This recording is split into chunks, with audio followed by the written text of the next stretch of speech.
this week's episode of A Plastic Surgeon's Perspective on Anti-Aging and Wellness, we turn the tables. And this is Victoria, one of my patients, who is very interested in anti-aging and wellness. She's been a model since she was 18 years old, and if you don't mind me asking, how old are you now, Victoria? I'm 51 years young. 51 years young. So you are one of the patients who has really pushed me to look into what is in anti-aging and what is real and what is not real, because as we all know, there's a lot of hype. And that is what actually pushed me to do this video, to separate fact from fiction. But you're someone who actually practices it. So, in your opinion, what is the most important thing that a person can do in terms of anti-aging? Well, the most important thing, and that's something everyone can do, is exercise. I believe it's critical for so many things, for weight control, for muscle tone, for mood, and a variety of other things, processes. It reduces inflammation, and inflammation is critical to aging, right? So the more you reduce inflammation, the slower your aging rate will go. That's all true. But, you know, my patients, I tell them you need to exercise, but how to put it into practice? How do you do it practically to make it happen? Because you can give all the advice in the world, but if patients aren't able to put it into action, it's not of much use. Because it sounds scary to most people. Most people are busy, and when they think of exercise, it just seems like a complicated thing. Well, it doesn't have to be. First of all, research shows all you need is 30 to 40 minutes That's true. of vigorous exercise, even moderate, 3 to 4 times a week. So it's something everybody can do, and something as simple as parking your car a little bit further and making yourself walk. I do this all the time. I'm literally the one who will park the furthest from wherever I have to go grocery shopping so that I can force myself to walk a little bit more. So any exercise adds up. It doesn't have to be this chunk that you do. It could be little things you do throughout the day. Yes. And walking is a great form of exercise, because I really don't believe that and in fact, I think running is probably not so great for your hips and your knees. But unless you have good running shoes, unless you have good surface, I think walking is something everybody can do.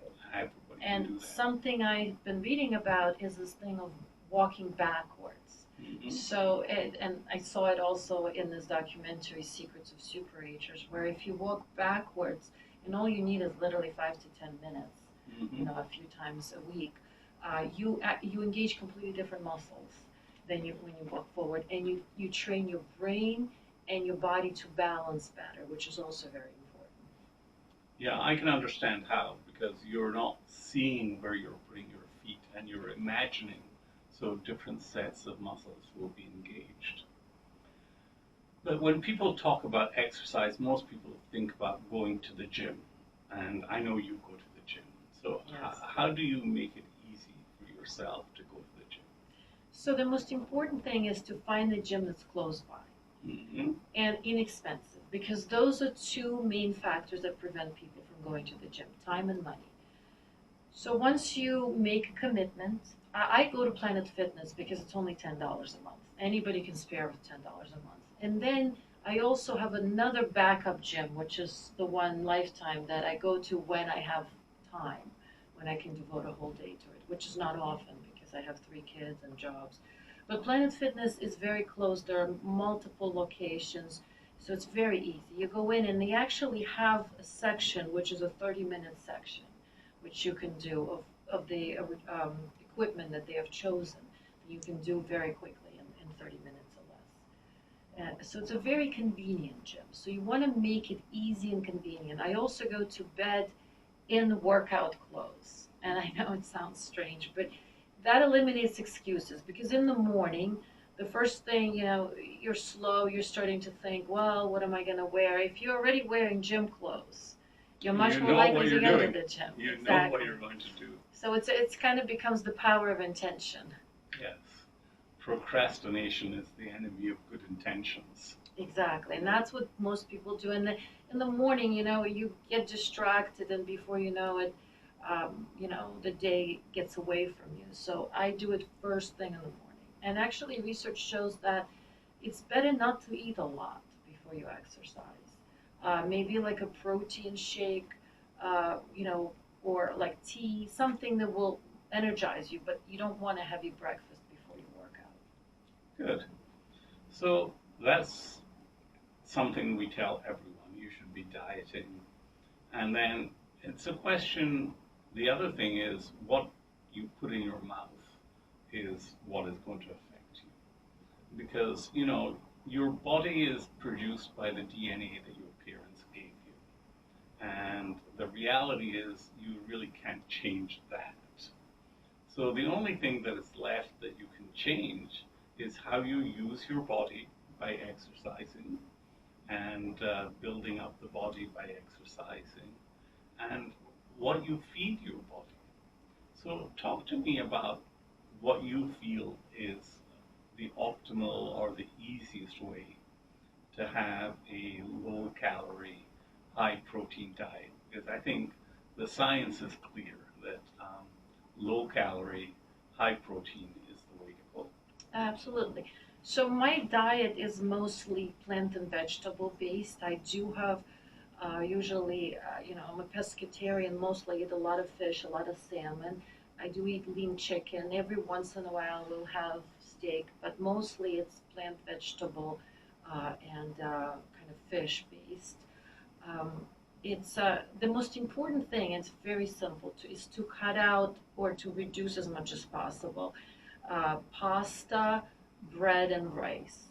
If you could reduce that to the minimal, because those are starches and they turn into sugar in your body. You're trying to reduce sugar. Sugar's kind of it's a driving force of all evil, unfortunately. It breaks down collagen, it elevates, it drives glycation, which is a way the body ages. So you want to reduce sugar and you want to reduce simple carbs, again, like bread, pasta, and sugar, because those drive inflammation by glycation, by converting into sugar. So I try to eliminate those. I try to eat a ton of fruits and vegetables, and I vary them. I'll eat everything from mangoes to a lot of berries. I add them into my protein shakes. I usually get protein powder. I try to make a shake in the morning with some protein powder, with some blueberries, raspberries, whatever else. I have Vitamix. I'm a big fan of Vitamix. But there's so many different ways to make shakes now. And if some mornings I don't have time for that, so I'll just pick up a protein shake at the gym. That works as well. I do recommend people to supplement if they want to build some muscle, some tone, to supplement protein, also creatine and taurine. Those help. And again, you don't need big muscles. You just need some muscle, because muscle does help burn more calories in resting state. So once you build up muscle, you'll actually be upping your metabolism and burning more calories when you're just sitting around. Absolutely. So, what do you say to people who say, well, I just can't give up cakes and bread? And how do they get into it to ease into it, maybe? So one of the things I do is I tell people, if you, it's very hard to force yourself to give something up completely. So I tell them, have a cheat day. Tell them, once, like put it in your calendar, on a Saturday, I'm going to have a cake. Because that's mentally a little bit easier to handle. Because the way our willpower works is we only have so much willpower. So research shows that if you can't be controlled and disciplined across the board, so if you give yourself like a cheat day, something to look forward to, you can use it as a reinforcement. It's positive reinforcement. If I don't eat and work, if I don't eat junk and work out 4 days, on the 5th day, I can cheat. And that works for a lot of people, kind of a reward system. Because to give something up completely sounds really scary and unreasonable to most people. Yes. Now, that all makes great sense. And I should have introduced you at the top of segment that you're not just an influencer, that you actually have a law degree from Villanueva and were practicing, and a PhD in psychology from Drexel. So you were a practicing psychologist for 10 years.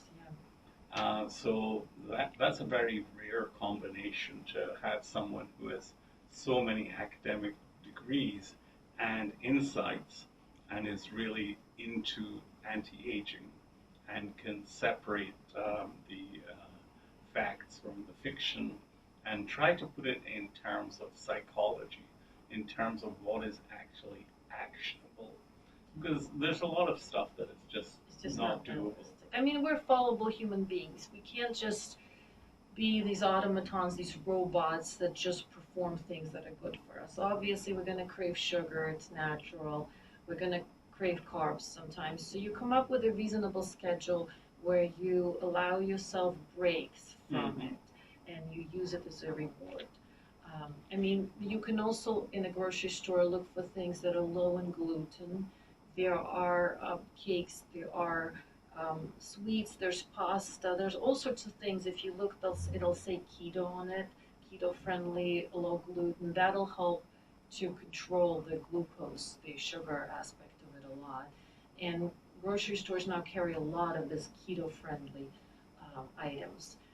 The other thing I think is very important is this concept of intermittent fasting, which you can do once a week or so. And that, again, when you mention fasting, people are like, oh, I can't not eat. And fasting, it can be a much easier concept to digest if you realize you don't actually have to not eat. You just have to eat within a certain time frame. So a lot of people will either skip breakfast or skip dinner. And again, it depends on you what works better for you. Some people prefer to skip dinner. Some people prefer to skip breakfast. So they'll have just like, say, lunch and dinner and then skip breakfast. Or they'll have breakfast and lunch and eat very little, maybe just like a snack. But the idea is you want to have 12 to 16 hours where your body can engage in autophagy. And what autophagy is basically helping clear senescent old cells from your body. So this intermittent fasting will help as well. And a lot of people, if they do that once a week, will also feel better and will see that they're able to lose weight sooner. Yeah, I agree with all of that. And in my personal life, what I have found is cutting out the late meal in the evening. So I only have a light breakfast, a big lunch, and then that's it. So talk about alcohol consumption, because that's the other thing that we put into our body. Well, that's a tough topic for me to speak because I'm not a big alcohol person. Like, it doesn't do much for me, so it's easy for me. I never really drink. But I know for most people, it's a social thing, it's relaxing. A lot of people use it to control anxiety. But I guess you have to remember it has to be used in moderation, not only because it has a high sugar content. The breakdown of it basically causes inflammatory processes. And as we get older, it's harder for your liver, your kidneys to process alcohol. So a lot of people will say, well, I don't eat that much. I don't know why I can't lose weight. But alcohol will convert into sugar as well in your body as a breakdown process. So reducing it is very important for anti-aging. I don't really drink at all. It's just not something. I mean, maybe once a month with friends, maybe I'll have like a couple of sips of wine. But it's just not something that I think for a lot of people, alcohol is a way to relax. It's also maybe helps to fall asleep. So you have to ask yourself, if you're over consuming it, what other ways, what other things you could do. We call it new roads. How can you get there without using alcohol? And for instance, there's natural substances like L-theanine, which will work better at calming you down than alcohol. And there's things like melatonin to fall asleep, or like valerian root and chamomile. There's teas that will also help you fall asleep better than alcohol. In fact, alcohol usually helps people fall asleep, but it doesn't help you stay asleep. Like I use melatonin rather frequently. I think there's no harm in using melatonin. It's not addicting, and it does There are various types of melatonin. There's slow release ones that will help people stay asleep as well. These are all very good points because it is difficult because eating and drinking is part of socializing. There's no function or party that you go to. What's a party without food and alcohol? But it is, and it's very, very difficult because I understand. And, you know, we live in America where so many people are overweight and where food is relatively available and accessible, and it's all densely calorific. And and despite what people say, America food is amazingly cheap in the United States compared to the rest of the world, it's just a fact of life. And processed foods, which are very profitable for the companies because they can sit on the shelves for a long, long time. Well, that's why I recommend. I know people. Part of it is people don't want to go to a grocery store often, but that's something extremely is very important because you want to have fresh food. You want to get berries, excellent. You know, any kind of berries you can eat in the morning or add to your cereal if you have cereal.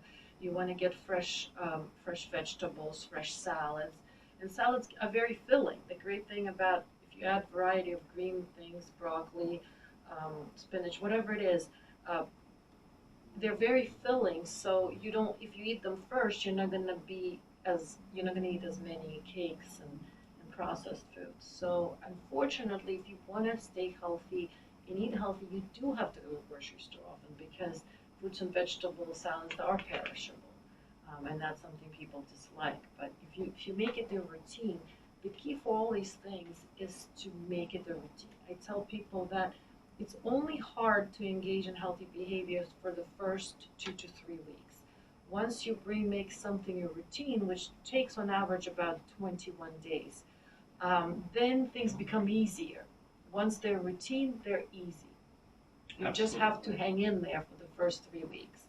So whether it's to say, okay, every Monday I'll go to a grocery store and pick up, fruits, vegetables, salads, and then, Monday, Wednesday, Thursday, Monday, Wednesday, Friday, I will go to the gym. Eventually your brain will make it routine and then it'll be almost effortless. So now we've talked about 3 things that don't cost money. It's like exercise, your diet, controlling alcohol consumption. But there's a lot of other stuff that in the well-being space that people do, and some of it I'm very equivocal about. And for instance, some of these new wellness centers are touting the fact that they have hyperbaric oxygen chambers. So what do you think about hyperbaric oxygen chambers? Well, I am a big fan. The problem is, their research is actually pretty clear that it does help the oxygenation of the body. It does help clear senescent cells. It helps with blood flow. It's great for the brain. However, it's one of those things that's just not realistic for most people. If you have access, if you have resources, then it's great, of course, even if you go a couple of times a month. There was a study that was done where it showed that people after 9 weeks of using hyperbaric 2 hours a day, 3 times a week, actually reversed some of the aging and increased telomere length. And just to be clear, the aging is measured by the length of telomeres, which are caps on the chromosomes, right? So there is an actual real way of measuring your age, and telomere length is one of them. So there was a study that was done that showed that aging was reversed with using a hyperbaric oxygen chamber. It's also great post-stroke, post any kind of cardiovascular accident. It shows that it helps people recover from strokes faster. But again, for most people it's unrealistic because you have to make an appointment, you have to go there, and even if you buy one for home use, it's complicated. It has to pressurize, depressurize. I know most people just don't have realistically that kind of time unless they're real devotees of anti-aging. So it's just not realistic. But if somebody has access, I do highly recommend it. And to do hyperbaric to maybe jumpstart your wellness. So that's one of the things that these wellness centers have as an offering is hyperbaric oxygen. They also have these cold chambers or cold plunges where you're. Yeah, they have cryotherapy, which is nitrogen. Is basically you get into a dome and it fills up with gaseous nitrogen, and it drops down to like 120, minus 120 for minus 150. But again, it's gas. Because it's gas, you're able to tolerate it, and it's only 1 to 2 minutes. And I used to do those regular, and they are very invigorating. Again, and they're quick. You just in and out. It's 2 minutes inside this gaseous nitrogen chamber.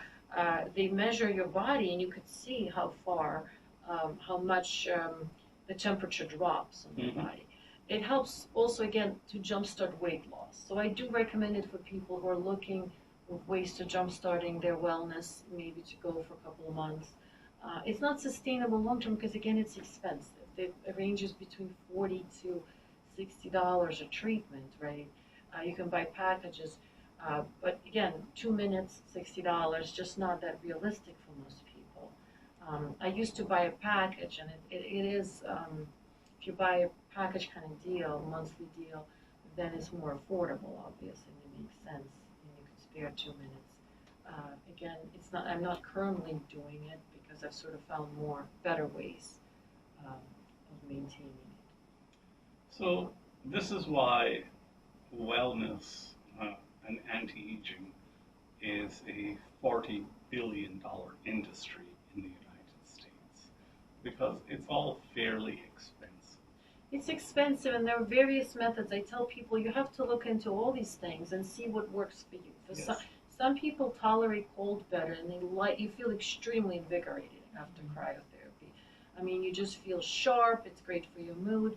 And if there is one nearby, then of course it's great to use. Other people like heat more. Some of these people, spas, they tout fire and ice. So they'll do infrared sauna followed by cryotherapy. I've done that as well. It's also invigorating. I ended up buying an infrared sauna. It was only about $1,500 from Home Depot. So I have a home use one, and my family uses it. I really enjoy it. It's a very good sweat. Infrared heat penetrates. It doesn't heat up the temperature of the air that much. It penetrates into your cells.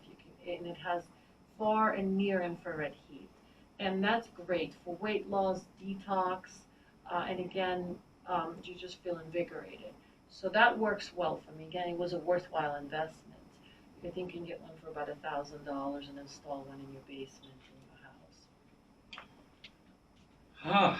This has been so interesting. And is there any other topics that you feel that you want to share with our audience? Well, there are tons. So I think we're going to have to continue the next. There's just so many ways to sort of stay young and healthy. And again, you have to tailor it to yourself. And also proximity. In life, the key is propinquity, and that's proximity and opportunity. If something is so close by, if you have the opportunity to use it, then that's what you're going to do the most. If something is really complicated to get to, it's not likely you're going to fit it in your busy life. But we can definitely talk about a number of different ways to stay young. The way I think about it is that wellness is about feeling, about how you feel. It's not a measurable thing. And, wellness is really not going to feature in the American healthcare system. Because unless they can measure it, they're not going to pay for it.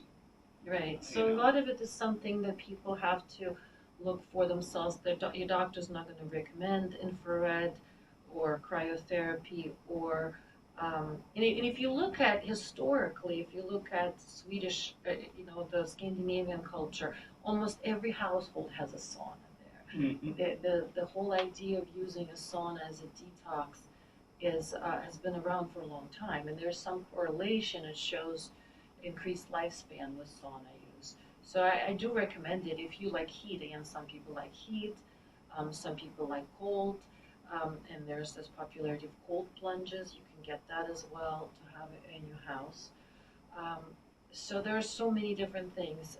In terms of exercise, we can again talk about um, different shortcuts you could do. One of the is a whole body vibration machine, Ah, yes. which we need to discuss, and that's a lot of gyms have it. I do recommend it. Planet Fitness has it.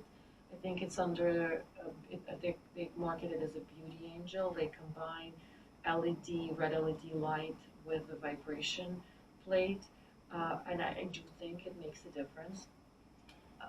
Well, there's studies that you're less have better balance and less prone to fall, and especially as you get older, falling and breaking your hip is a life-changing event because most people really have a tough time recovering. have a tough time recovering. Well, it helps, and with the whole body vibration, there's some research that shows that it also increases bone density, which is important to prevent osteoporosis.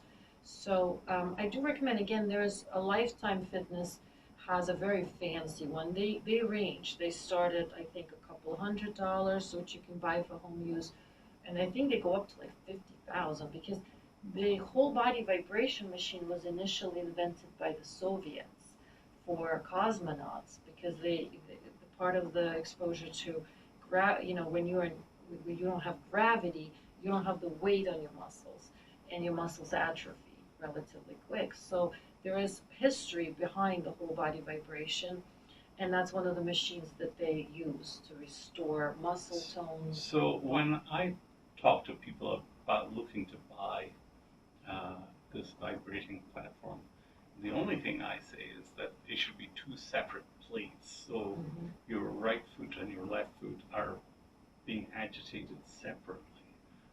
The cheaper vibrating platforms that just have one platform and that everything is being vibrated at the same time, I don't think work as well. Well, the one I purchased for my mom it was about, I think it was about $500, and I really like it, and she likes it. And I can't say that the one that Lifetime has, which is thousands of dollars, it's very fancy, that it necessarily works that much better. It just works faster, right? So you don't have to spend as much time on it. So many gyms now carry them, and people may pass them by, not really pay attention, but they do help because research shows that they cause micro tears on the muscles. And these tiny, tiny micro tears, the body then repairs the muscle, so your muscle gets stronger. So I do recommend, so again, look into whole body vibration. That works for some people. And some people don't like the sensation. They think it's kind of a weird sensation. That is why fitness and wellness is something everybody needs to try out and tailor to themselves. Absolutely. Some people cannot tolerate hyperbaric. They feel claustrophobic in the hyperbaric oxygen chamber, or they don't like, if you have a history of earache, it's not going to, people don't do well because there is pressure on the ears. So everybody has to find ways that works for you. And finally, red light therapy. What do you think about red light therapy? I think that's a great way, and again, they're now selling. I ended up getting a mat, and again for my mom because she started to get various symptoms in her late 70s, and that seems to help her. This is actually a mat that has red light and has infrared in it, so you lay on it. But they sell all sorts of red LED. They found that it helps with healing, reduces inflammation, skin, muscle tone. So again, look into it. I do believe there are benefits to red light, and again for rejuvenation, for skin health, I think is also critical if you can have access to it. Well, that was very enlightening about what people can do for themselves, and that's why it's called wellness. Next time we have you back here, we'll have you talk about hormones, because patients continuously are asking me about whether they should be on hormone therapy, etc. And I know you're a wealth of information on hormone therapy. And I think it's important also to talk about various prescription and non-prescription supplements that people can use. So we'll have another half-hour episode on hormones and supplements. Sounds great. Thank you very much.